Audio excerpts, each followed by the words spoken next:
ఏమేం వస్తువులను కావాలని మీరు కోరుకుంటారో వాటిని మీరు ప్రార్థన చేసే సమయంలో అవి మీకు లభిస్తాయని నమ్మండి. అవి మీకు లభిస్తాయి.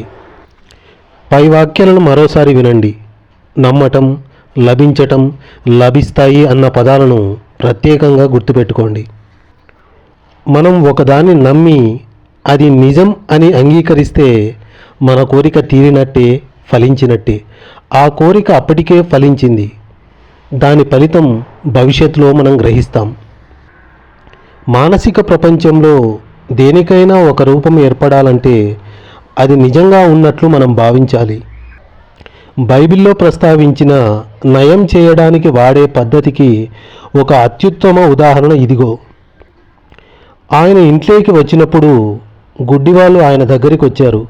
జీసస్ వారితో అన్నాడు, నేను ఈ పని చేయగలనని మీరు నమ్ముతున్నారా?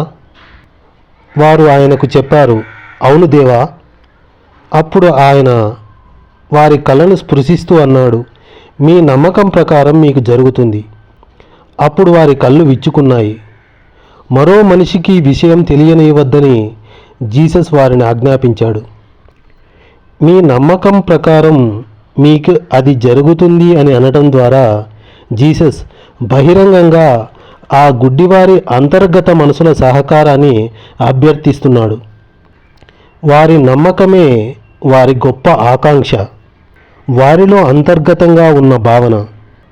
వారి ప్రార్థన ఫలించబోతోందని, ఏదో ఒక అద్భుతం జరగబోతోందన్న లోలోన దాగి ఉన్న వారి విశ్వాసం.